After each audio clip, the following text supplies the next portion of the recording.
একটা শরীর, তার উপরে 18-20 জন পুরুষ। একবার চিন্তা করে দেখেন তো। আসসালামু আলাইকুম, কেমন আছেন সবাই? আশা করি সবাই খুব ভালো আছেন। এতক্ষণে তো আমরা সবাই জেনে গেছি না আমাদের ভারতের ঘটনাটা, যে ডাক্তার মমিতার সাথে যা হয়েছে। আসলে কি এরা মানুষ?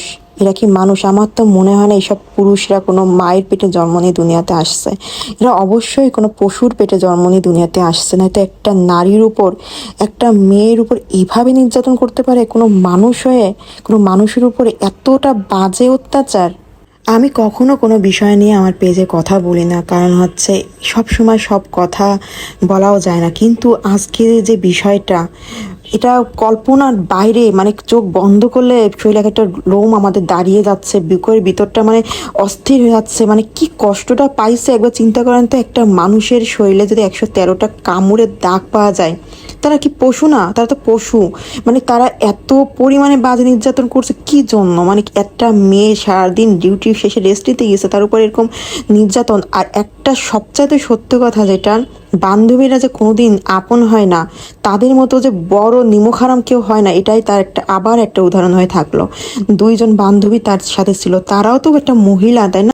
বোনটা মানে চিল্লায় চিল্লায় ভিতরে অস্থির হয়ে যাচ্ছিল বলার জন্য যে তোমরাও তো একটা মেয়ে, তোমরাও তো আমার মতন একটা মেয়ে, তোমরা আমাকে বাঁচাও, আমি সহ্য করতে পারতিস না এমন অত্যাচার। আপনি একবার কল্পনা করে দেখেন, তার অত্যাচারের মাত্রা এতটা ভয়ানক ছিল যে তার চোখ দিয়ে রক্ত বেরোয়েছে।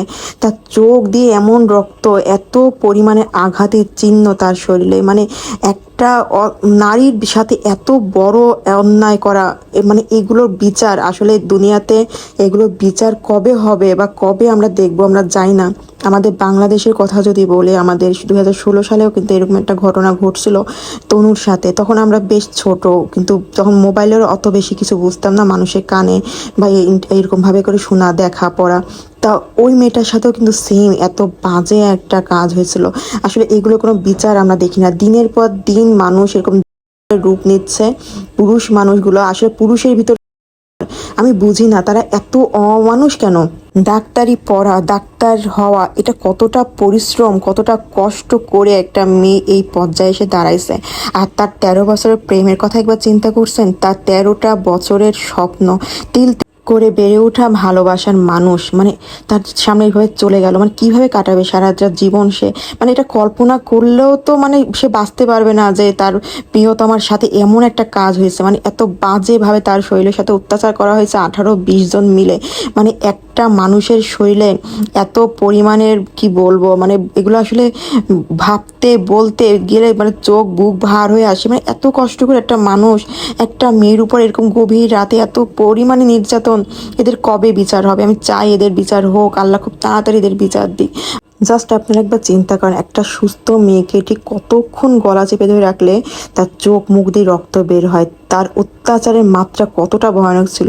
সবাই ভালো থাকবেন। আর মেয়েদের যে আবারও বলতে হয়, মেয়েদের কোনো নিরাপত্তা নেই, কোনো দেশেই মেয়েদের নিরাপত্তা নেই। সব জায়গায় পুরুষ নামে সব পশু থাকে। সবাই ভালো থাকবেন। আল্লাহ হাফেজ।